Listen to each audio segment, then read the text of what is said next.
Congratulations on the film, Mr. Taraji. Thank you. I enjoyed it. It's funny, and you have great comedic timing. Thank you. Who knew? I did. So, when you first heard that you're gonna step into the big shoes of Mel Gibson, what did you think? Well, I wasn't really, that didn't scare me at all because this is different. It's a gender swap. And I thought it was brilliant. I loved What Women Want. Who didn't? That was just a great concept. And so, you know, years later to flip the gender, I thought was brilliant. Perfect. Especially now. Now we need to have this conversation. Yeah. So let's talk about your character, Ali. She's a woman who was forced to think like a man. Yes. And raised by a lot of men. And raised by a man, right? And but really what she needs is to listen. Yes. And her father learned that even through her struggles, because, you know, there's this monologue he tells her all life, you know, I taught you to keep your hands up, your fists up to fight, and sometimes you got to put them down. You know, so she had to learn how to be a nurturing woman. She was equipped for the male world because she was raised by a man. She was around men pretty much all her life. Her father owns a boxing gym. So she had a lot of testosterone. Right, she does, right? Yeah. And really, honestly, I mean, I'm not like Brandon in the film. I'm not sports-minded at all whatsoever. Right. But I mean, the movie works so well. I mean, I caught myself laughing out loud. And what I love is that, you know, we don't lean into the stereotypes. Like, even though Brandon is a gay character, he knows sports, and why not? You know, it doesn't matter your sexual orientation. If you're into sports, you're into sports. So I think a misconception is, you know, like gay men, oh, they don't know nothing about sports. So I'm glad we exposed that. I'm glad that we lifted up the single father image.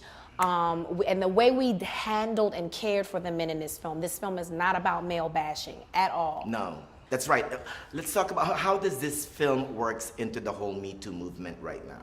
Well, I mean, because Ali is a woman who works in a company that's predominantly all male. And, you know, she's fighting to become a partner. You don't join a firm and not want to dream to be a partner, you know? And so her entire career, she's watched men that were under her pass her and get these promotions. And, you know, that is my story in Hollywood. Like, I've been fighting to this day. I'm always fighting for my money. So I understand. I was like, girl, I feel you, Ali. Yeah. No, I love your post in your about the Hollywood Walk of Fame. It's kind of like all the doubters. It's pretty much you're racing those people who had been rejected. You are our voice, in other words, right? Absolutely. It's like, you know, people get upset. Well, they hating on me. That you need that. Yeah. I know that drives me, because now I'm gonna prove to you that I'm worthy. I'm gonna prove you're gonna eat those words. Yeah. You know, that's just me. That's how I work. One of my favorite scenes in the film is the poker scene. Yes. It's fun, and the way you read all of them. So read me today, Miss Taraji. What do you read me? I don't know. I'm flying. You know what? I'm not good at that because I have way too many of my own voices rattling around. I can't read anybody's. You're I not don't like want the to. sister. Yeah, it's too much. It's too much pressure. Yeah.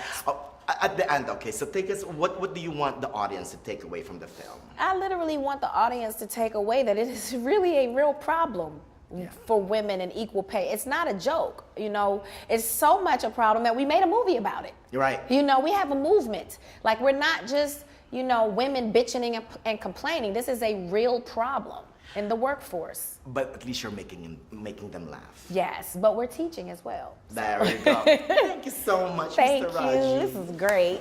Yes, always. Yes, always get a holla.